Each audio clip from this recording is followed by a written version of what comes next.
საშინაო სკოლის გაკვეთილებს წარმოგიდგენთ კომპანია Silknet.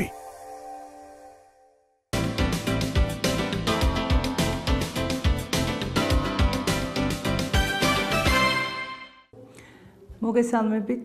ჩვენი დღევანდელი საუბრის თემაა აბოსწამების ისტორიული და მხატვრული ანალიზის საკითხები. ისტორიული მხარე ნებისმიერი ჰაგიოგრაფიული ნაწარმოებისა და მათ შორის აბოსწამებისაც ერთ-ერთი უმნიშვნელოვანესი საკითხია, ერთ-ერთი უმნიშვნელოვანესია, რადგან როგორც წესი, ყველაზე დიდი ჭეშმარიტება და უტყუარი ცნობები სწორედ ჰაგიოგრაფიაში მოიპოვებოდა. ამიტომ, როცა ჩვენ წავიკითხავთ აბოსწამებას, დავინახავთ მე-8 საუკუნის დაცემულ და განადგურებულ ქართლს. მით უმეტეს თუ გავითვალისწინებთ იოანე საბანისის მიზანს, რომ რაც შეიძლება მეტი ეღვაწა იმისათვის, რომ საქართველო გაეხადა უკეთესი, უფრო ძლიერი და მეორედ მოსვლის შიშით აკანკალებული ქვეყანა ხვალინდელი დღის გათენების იმედში დაერწმუნებინა. ხვალინდელი დღე მათთვის უფრო მნიშვნელოვანი და უფრო სანატრელი გაეხადა. ამიტომაც არის, რომ მთელი პირველი თავი საქართველოს მაშინდელ ვითარებას გამოხატავს, ხოლო მეოთხე თავი, რითაც კრავს იოანე საბანისძე თავის სათქმელს, კიდევ ერთხელ შეეხება მაშინდელ ქართველობას და კიდევ ერთხელ იტყვის, რომ აბოს ღვაწლი და დამსახურება სწორედ ის არის უპირველეს ყოვლისა, რომ მან წაქცეული ქართველები წამოაყენა, ხელი გაუწოდა მათ და უკეთესი გახადა. ისედაც ჰაგიოგრაფია წმინდანთა უმთავრეს მისიად სწორედ ამას მიიჩნევდა, რომ მათ თავიანთ თანამედროვეებზე თუ შთამომავლებზე გარკვეული ზეგავლენა უნდა მოეხდინათ. ჩვენ ხნარცვში ვართო, ხნარცვი არის ორმო. ხნარცვში ვართო, ასე ამბობენ წმინდა მამები და იმიტომ გჭირდება დიდი წმინდანი, რომ მან ხელი გამოგვიწოდოს და იმ ხნარცვიდან ამოგვიყვანოს. ანუ აბოდა მისნაირები სწორედ ისინი არიან, რომლებიც ცდილობდნენ, რომ დაცემული, შეშინებული, თუ პირიქით ძლიერი ქართველები უკეთესები გაეხადათ და მათთვის სურვილი გაეჩინათ, რომ ხვალ ისინი ყოფილიყვნენ უკეთეს მდგომარეობაში. ამიტომაც ჩვენ ვხედავთ აქ მე-8 საუკუნის მეორე ნახევრის ქართლს და ვხედავთ იმ ვითარებას, რაც ამ დროის ქართლში არის. რაც შეეხება ნაწარმოების მხატვრულ საკითხებს, მხატვრულ მხარეს. აბოსწამება პოლიჟანრულია. ეს სიტყვა პოლიჟანრული ნიშნავს მრავალ ჟანრიანს. პოლი მრავალს ნიშნავს და ჟანრი გასაგებია, ჟანრი ქართულადაც ამ სიტყვით გადმოიცემა. რატომ თვლიან მეცნიერები აბოსწამებას პოლიჟანრულად? რადგან წინ ამ ნაწარმოებს უძღვის ორი ეპისტოლე, ანუ წერილი. პირველი თავი გახლავთ ეგზეგეტიკური. ეგზეგეტიკური ნიშნავს ქრისტიანული ფილოსოფიის ნიმუშს, რადგან ეგზეგეტიკა, ეგზეგეზა არის ახსნა, განმარტება. იოანე საბანისძე აქ უბრალოდ კი არ გადმოსცემს რაღაცა მოვლენებს, არამედ იგი ცდილობს ახსნას ის ყოველივე, რასაც ამბობს. კერძოდ პირველ თავშია სწორედ ახსნილი ჯვარცმის მნიშვნელობა, მაცხოვრის როლი, რაც მან კაცობრიობის ისტორიაში შეასრულა და აქვეა ახსნილი მაცხოვრის სახელები უამრავი წიგნის გამოყენებით, რაც დიდ მხატვრულ ღირებულებასთან ერთად დიდ მეცნიერულ ღირებულებასაც სძენს აბოსწამებას. თუ გავიხსენებთ, როგორ მხატვრულად ახასიათებს იოანე საბანისძე უფალს, როგორც მატლს, როგორც მდოგვის მარცვალს, როგორც მზეს სიმართლისა, ჩვენ დავინახავთ ამით, მივხვდებით, რომ მხატვრულობა, მხატვრული ღირებულება, პოეტურობა იოანე საბანისძისთვის უმნიშვნელოვანესი იყო, როცა იგი ჰაგიოგრაფიულ ნაწარმოებს ქმნიდა. მეორე და მესამე თავი გახლავთ ქრისტიანული პროზა. ანუ ჰაგიოგრაფია ამ სიტყვის პირდაპირი მნიშვნელობით წმინდანთა შესახებ წერა. მეორე თავში გადმოცემულია აბოს ჩამოსვლა ქართლში და მისი გაქრისტიანება, ხოლო მესამე თავში გადმოცემულია მისი წამება. შესაბამისად არის კიდეც დასათაურებული ეს ორი თავი. ხოლო მეოთხე თავი გახლავთ საგალობელი. ანუ ეს არის ჰიმნოგრაფიის ჟანრი, ჰიმნია და იოანე საბანისძე ითვლება ერთ-ერთ პირველ ჰიმნოგრაფად საქართველოს ისტორიაში, რადგან თავიდან ჰიმნები არ იქმნებოდა ორიგინალური, არამედ ჰიმნები ითარგმნებოდა და ნებისმიერი ეკლესია იყენებდა ნათარგმნ ჰიმნოგრაფიას ან დავითის ფსალმუნებს იყენებდა ეკლესიაში საგალობლად, ხოლო შედარებით მოგვიანებით ჩამოყალიბდა ორიგინალური ჰიმნოგრაფია და იოანე საბანისძე თავისი მეოთხე თავით აბოსწამებისა ითვლება ერთ-ერთი პირველი ორიგინალური ქართული საგალობლის შემქმნელად. ასე რომ ეს ნაწარმოები პოლიჟანრული იმიტომ არის, რომ იგი აერთიანებს 4 ჟანრს: ეპისტოლარულს, ეგზეგეტიკურს, ჰაგიოგრაფიულს და ჰიმნოგრაფიულს. შესაბამისადაც იოანე საბანისძე არის მწერალიც, პოეტიც და ფილოსოფოსი ღვთისმეტყველიც, რადგან ამ ყველა ჟანრში მოღვაწეობას შესაბამისი ნიჭის ადამიანი სჭირდებოდა. მხატვრულობის თვალსაზრისით გამორჩეული განსაკუთრებით მეოთხე თავია. თუმცა ვერ ვიტყვით, რადგან იგი საგალობელია, თუმცა ვერ ვიტყვით, რომ პირველი თავი, მეორე თუ მესამე გნებავთ არ არის მხატვრული. აქ გვხვდება ჩვენ უამრავი შედარება ძალიან საინტერესო, როგორც ორიგინალური, ისევე ბიბლიის სხვადასხვა წიგნიდან დამოწმებული, რითაც ჩანს იოანე საბანისძის პოეტური ნიჭიც და მისი დიდი განათლებაც, რომელიც ამ ნაწარმოების შექმნისას გამოუყენებია. კერძოდ, ნაწარმოების ერთ-ერთი თავი ასე იწყება: ტაძარნი ხართ სულიწმინდისა და სულიწმინდაი დამკვიდრებულას თქვენ შორისო. იოანე საბანისძე ამით მხატვრულ სახედ გადააქცევს ქადაგებას იმის შესახებ, რომ ადამიანი არის ტაძარი. ანუ ტაძარიც თავისთავად აიგებოდა ადამიანის აღნაგობის პრინციპებიდან გამომდინარე, ვთქვათ, თავი უდრიდა გუმბათს, ტანი იყო შესაბამისად გუმბათის დამჭერი ნაგებობა ტაძრისა და ადამიანს ამით მიეცემოდა სწავლება, რომ როგორც ტაძარია სახლი უფლისა, ისე ნებისმიერი ჩვენგანია სახლი უფლისა და მან უნდა სცადოს, უნდა შეეცადოს კიდეც, არა მხოლოდ სცადოს, რომ მისი არა მხოლოდ სული იყოს წმინდა, არამედ სხეულიც. აი ამიტომ იოანე საბანისძემ შეგვახსენა, რომ ტაძარი სულიწმინდისა გულისხმობს იმას სწორედ, რომ ადამიანი უნდა იყოს სხეულებრივად წმინდაც, ანუ იბრძოლოს იმ ცოდვების წინააღმდეგ, რომლებიც სხეულიდან მოდიან და სულიერად წმინდაც. იმ ცოდვების წინააღმდეგაც უნდა იბრძოლოს მან, რომელიც გონებიდან მოდის, რომელიც ადამიანს ფიქრით აღეძვრის და შესაბამისად ფიქრის დამარცხებაც უნდა ისწავლოს. აქვე პირველ თავში იოანე საბანისძე აბოს და სხვა წმინდანებს გვირგვინს უწოდებს ეკლესიისა. თუ დავუკვირდებით, ესეც კარგი მხატვრული სახეა, რადგან როგორც წყინვალებით გამოირჩევა ადამიანი, რომელსაც თავზე გვირგვინი ადგას, აი ასევე ცხადია წყინდება ის ეკლესია, რომელსაც გვირგვინი აქვს თავზე და მით უმეტეს, რაც უფრო ბევრია ეს გვირგვინი, მით უფრო დიდი სილამაზე და დიდი ბრწყინვალება ჩანს. აბოსნაირი გვირგვინი განსაკუთრებულად ბრწყინვალე გვირგვინია და ის მოწამეს უთანაბრდება ეს გვირგვინი ამ შემთხვევაში თავისი სილამაზით. ანუ რამდენად დიდიც არის მოწამე, იმდენად ბრწყინვალე, დიდი და ლამაზია ეს გვირგვინი იოანე საბანისძის აზრით. ამავე პირველ თავში კიდევ ერთი საინტერესო შედარება, როცა უწოდებს იმდროინდელ ქართველებს რკინასავით მძიმე ხარკის ქვეშ მოქცეულებს იოანე საბანისძე. ანუ თუ დავუკვირდებით, როგორც უღელი რკინის იქნება მძიმე და როგორც ადამიანს გაუჭირდება ხრებზე რკინა დადებულმა გამართულად იაროს, შეიძლება 4-ზე დადგომა დასჭირდეს, ან შეიძლება ვერც გაიმართოს. უბრალოდ, აი ასეთი მძიმე იყო ის ხარკი იოანე საბანისძის თქმით, რომლებიც არაბებმა დაადეს იმ ქართველებს, რომლებსაც არ სურდათ შეეცვალათ თავისი სარწმუნოება. აქვე ამავე პირველ თავში იოანე საბანისძე ქართველებს შერყეულ ლერწამს ადარებს. უნდა შევნიშნოთ, რომ ჰაგიოგრაფიაში ორიგინალობა მაინც და მაინც არ იყო აუცილებელი, ანუ სახე მაინც და მაინც ორიგინალური არ უნდა ყოფილიყო. ჰაგიოგრაფს შეეძლო ბიბლიის რომელიმე წიგნიდან გამოეყენებინა მხატვრული სახე და გაებრწყინებინა იგი თავისებურად, ანუ თვითონ თავის ქურაში რომ გადაატარებდა, თავის სულში რომ გამოადნობდა, მიიღებდა უკვე ახალ და ორიგინალურ სახეს.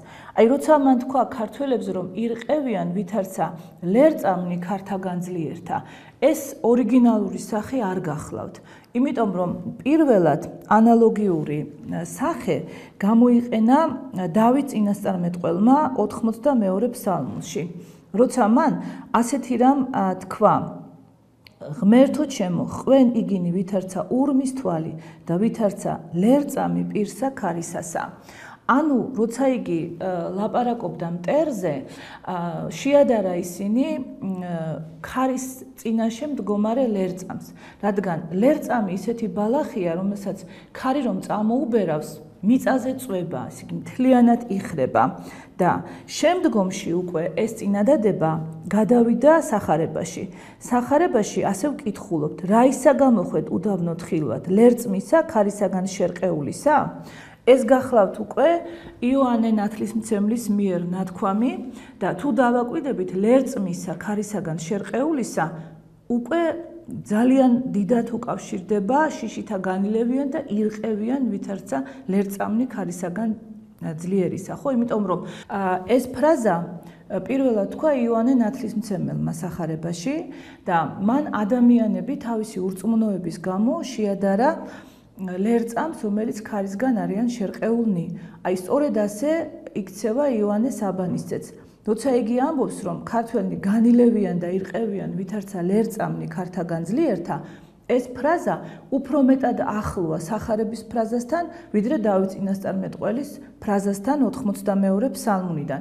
ასე რომ ეს სახე ორიგინალური არ იყო, მაგრამ დღეს ერთ-ერთი ყველაზე გავრცელებული სახეა, ყველაზე ცნობილი, როცა იოანე საბანისძის მხატვრულ ხერხებზე ვლაპარაკობთ და როცა იმდროინდელ ქართველობას ვახასიათებთ. განსაკუთრებით საინტერესო მეორე თავში, თავისი მხატვრული ღირებულების მიხედვით, გახლავთ სანთელი სასანთლეზე გაბრწყინებული, რომელსაც თავის თავს უწოდებს წმინდა აბო. ესეც სახარებიდან მომდინარე შედარება, როცა უფალი ასწავლის მოციქულებს, რომ სანთელი უნდა დაიდგეს სასანთლეზე, რომ მას ყველა ხედავდეს და არა ხვიმირაში, რომელსაც ვერავინ დაინახავს. აი, აბომ ამიტომ უწოდა თავის თავს სანთელი სასანთლეზე გაბრწყინებული და ამით გამოაჩინა მზაობა საიმისო, რომ ეწამებინათ იგი თანახმა იყო ამისთვის და იგი არ დამალავდა თავის სარწმუნოებას. არ ჩათვლიდა, რომ ამ სარწმუნოებაზე უნდა ეთქვა უარი სიკვდილის ან რაიმე სხვა შიშისა თუ სხვა დაპირების გამო. მესამე თავში ასევე ძალიან საინტერესო და ცნობილი სახეა იოანე საბანისძის მიერ გამოყენებული მხატვრული შედარება, როცა წმინდა აბოს შიში ამგვარად გამოისახება, რომ იგი ხედავს საკუთარ თავს ვითარცა ვინ მოგზაურ ექმნის მკვდარსა. ანუ იგი ხედავს, რომ აბოს მიასვენებენ, ხოლო თვითონ იგი უკან მიჰყვება სულად გადაქცეული საკუთარ გვამს. ეს მხატვრული სახე პირველად ყურადღება მიქცეული არის ბატონი გრივერ ფარულავას მიერ, რომელმაც დაინახა აქ ის დიდი მხატვრულობა, რომელიც იოანე საბანისძეს უკვე არ ახასიათებს როგორც მხოლოდ აგიოგრაფს, ფაქტების მშრალად აღმნუსხველს, არამედ რომლითაც იგი უკვე ხდება დიდი მხატვარი, რომელიც ხედავს თავის პერსონაჟს და გვიჩვენებს ძალიან კარგ სახეს მხატვრული ღირებულების თვალსაზრისით, როგორ ხედავს ადამიანი გასვლას თავისი სულისა, თავისი სხეულიდან. ასევე კარგი შედარებაა ამავე მესამე თავში აბოს მიერ ნათქვამი ამირასთვის, როგორც მაგ კედელს არ ესმის, რომელსაც მიყნობილი ხარ, ასევე მე არ მესმის ის, რასაც შენ ამბობო. რა თქმა უნდა, მხატვრული ღირებულების თვალსაზრისით საინტერესოა ის შედარებებიც, რომლებსაც იოანე საბანისძე წმინდანებთან ავლებს პარალელის სახით და ადარებს აბოს, თქვათ, პავლე მოციქულს, ნეტარ ავაზაკს, ანტონი დიდს, სტეფანე პირველმოწამეს. ამ შედარებათა შესახებ ჩვენ უკვე ვისაუბრეთ აბოს სახესთან დაკავშირებით და თქვენ შეგიძლიათ მოისმინოთ აბოს სახესთან ეს პარალელები. რაც შეეხება მეოთხე თავს, როგორც უკვე ვთქვით, მხატვრული ღირებულების თვალსაზრისით მეოთხე თავი ნამდვილად განსაკუთრებულია, რადგან ეს არის სწორედ საგალობელი და იოანე საბანისძეს აქ უკვე განსაკუთრებული როლი ჰქონდა, მას უნდა გარკვეულად რიტმული მეტყველებაც გამოეყენებინა და უნდა ჩაერთო კიდეც თხრობაში მხატვრული სახეები, რომლებიც განსაკუთრებულად შეამკობდა და შეაქებდა აბოს. ეს თავი გამოირჩევა იმით, რომ თითქმის ყველა ახალი სახე იწყება გიხაროდენით, რადგან გიხაროდენ საგალობლის ერთ-ერთი სახე იყო, ერთ-ერთი სახელი და მოგვიწოდებდა ყველა ჩვენგანს გაგვხარებოდა ის, რომ ასეთი დიდი წმინდანი გვარგუნა ღმერთმა. გიხაროდენ სანატრელო უფლისამიერ, გიხაროდენ დიდო მოწამეო. ასე იწყებს ხოლმე იოანე საბანისწი ახალ და ახალ სახელებს. ყურადღებას გავამახვილებთ განსაკუთრებით საინტერესო რამდენიმე სახელზე, რამდენიმე მხატვრულ შედარებაზე, რომელიც მოიხმო იოანე საბანისძემ წმინდა აბოზე სალაპარაკოდ. ერთ-ერთი ასეთი გახლავთ აბოს მოხსენიება ვენახის მე-11 მოქმედად. ეს სახე სახარებიდან მოდის, კერძოდ იქ არის ვენახის მუშების საზღაური, ასეთი იგავი, რომელსაც მაცხოვარი მოუთხრობს თავის მოწაფეებს და შინაარსი ამ იგავისა არის ასეთი, რომ უფალს ჰქონდა ვენახი დასამუშავებელი, 12 სამუშაო საათი იყო ამ ვენახში გამოყოფილი და უფალმა დაუძახა ადამიანებს, შეიყვანა ისინი ვენახში სამუშაოდ, უთხრა რომ 12 საათის განმავლობაში იმუშავებდნენ და საოცრად დიდ ანაზღაურებას დაჰპირდა. ისე რომ ყველა ადამიანი იქ სიხარულით შევიდა. მაგრამ ეს მუშები არ აღმოჩნდნენ საკმარისი. ანუ უფალი გამოდიოდა კიდევ და კიდევ, შეჰყავდა ადამიანები და ყველას პირდებოდა გარკვეულ გასამრჯელოს. საინტერესოა, რომ სწორედ იმდენს, რამდენიც პირველად შეყვანილებს. ბოლოს, როცა უკვე 11 საათი იყო გასული და მხოლოდ 1 საათიღა იყო სამუშაოდ დარჩენილი, უფალმა კიდევ შეიყვანა ადამიანები და როცა სამუშაო დღე დამთავრდა, აღმოჩნდა, რომ ვიღაცას 12 საათი ჰქონდა ნამუშევარი, ვიღაცას 9, ვიღაცას 6, ვიღაცას 1. მიუხედავად ამისა, უფალმა ყველა მათგანს თანაბრად გადაუხადა. ასე რომ უფალმა ყველას ერთნაირად მისცა. აქედან გამომდინარე, როცა იოანე საბანისძე აბოს მე-11 ჟამის მუშაკს უწოდებს, იქვე განმარტავს, იმიტომ რომ მან არაჩვეულებრივად იცის, როგორც ტექსტები, ასევე აგვიხსნის ხოლმე, რომ გაუგებარი არ დარჩეს მისი ნათქვამი. იქვე განმარტავს, რომ აბომ 1 საათი იღვაწა, მაგრამ მდღევარ მუშებს გაუთანასწორდაო. მდღევართა მათ აღმსთობილთა მიეწიფა. ეს ნიშნავს, რომ მან იმდენივე იღვაწა ამ 1 საათში, ისეთივე თავდადება და გმირობა გამოაჩინა, როგორც გამოაჩინეს პირველებმა, ანუ 12 საათის განმავლობაში გარჯილმა მუშაკებმა და აბომ მიიღო იგივე საზღაური უფლისაგან. კიდევ ერთი მხატვრული სახე, ვარდი ეკალთაგან გამორჩეული. ამას ჰაგიოგრაფია მიმართავდა ხოლმე მაშინ, როცა გარშემო არსებული რამ, ანუ სანათესაო იყო ეკალი. ანუ ცუდი მიწა როცა ზეთისხილის გარშემო, ზეთისხილს ასეთ შემთხვევაში ქვია ველური, ხოლო ვარდს რადგან აქვს ეკლები, აი ამიტომაც ესე იგი ვარდი ეკალთაგან გამორჩეული არის ის წმინდანი, რომელსაც უმტყუნებს თავისი სანათესაო, თავისი ნიადაგი, მაგრამ თვითონ მშვენიერი ვარდია. აი ამიტომაც იყო, რომ რადგან აბოს ყველა ნათესავი ყავდა არაბი, ისმაიტელი, მოძულე ქრისტიანობისა, აი ამიტომ ცხადია ისინი ეკლებად ითვლებოდნენ ქრისტიანი მოაზროვნის თვალში, მაგრამ თვითონ აბო იყო ვარდი.